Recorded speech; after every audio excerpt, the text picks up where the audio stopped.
Bonjour et bienvenue dans cette deuxième séquence vidéo offerte par KB Group Real Estate. Je suis en compagnie de Badr, mon collaborateur et ami de toujours.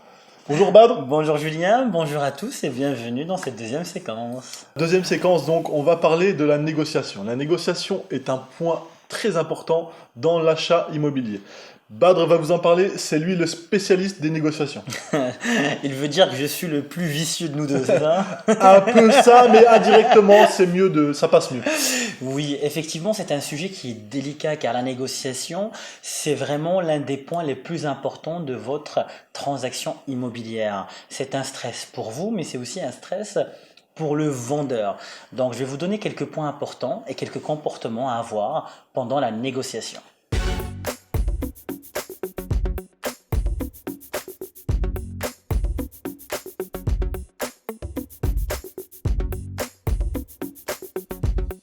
Vous êtes en train de visiter le bien.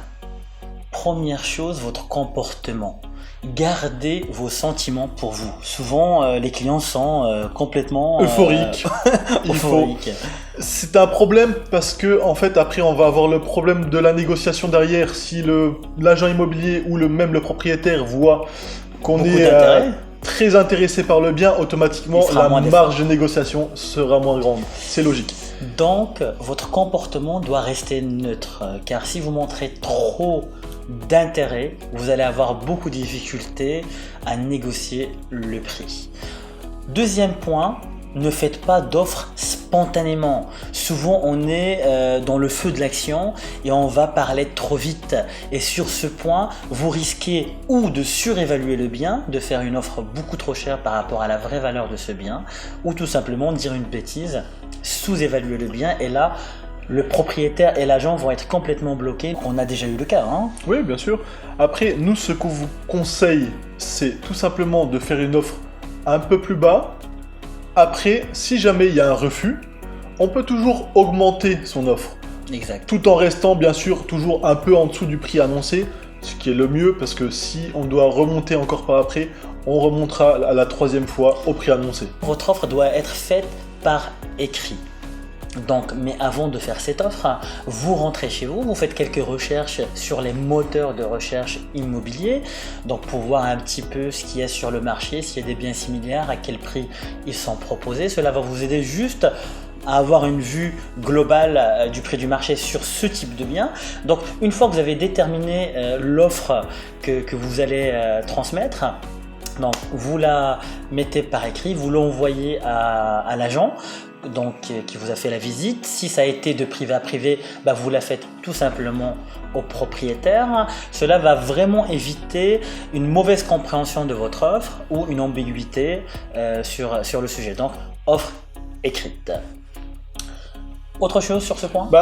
Disons que je voulais juste rajouter un petit point, c'est que quand on a une offre écrite, le propriétaire a toujours quelque chose de concret sous les yeux. Et ça influence beaucoup la décision. Hein. Il a quelque chose de concret écrit sur une feuille ou dans un message, ça a une valeur, et il sait que quelqu'un va lui donner ce prix-là pour son bien immobilier. Finalement, l'écrit, c'est un engagement. Voilà. Donc, n'hésitez pas à faire votre offre par écrit parce que cela va aussi montrer votre sérieux. Quelqu'un qui met quelque chose par écrit, c'est quelqu'un qui est engagé. On a déjà eu souvent des offres orales, puis on a négocié pour le client, on a eu cette offre, et quand on est revenu vers les clients, il a dit « Ah non, finalement, c'est trop cher, je voudrais faire une offre en dessous, etc. etc. » parce qu'il s'est dit « Je pourrais peut-être un peu plus gratter sur le prix. » Cela est très mauvais dans la négociation car ça va braquer l'agent immobilier et braquer le propriétaire, donc offre écrite. Sur ce point, je pense qu'on a fait un petit peu le tour des conseils. Je pense que c'est bon. Sur le point de la négociation, c'est réglé. Voilà, on va pouvoir passer à la séquence 3 de nos vidéos que nous avons le plaisir de vous offrir. Comme d'habitude, n'hésitez pas à nous commenter la vidéo, à liker notre page, à communiquer avec nous, c'est très important parce qu'on a un retour comme ça. Tout est renseigné en bas de page, téléphone, mail. Donc n'hésitez pas, info@kbgroup.lu. Posez-nous toutes vos questions et nous nous ferons un vrai plaisir de vous y répondre. Je vous dis à très vite pour la prochaine séquence. Au revoir tout le monde. Salut. Salut.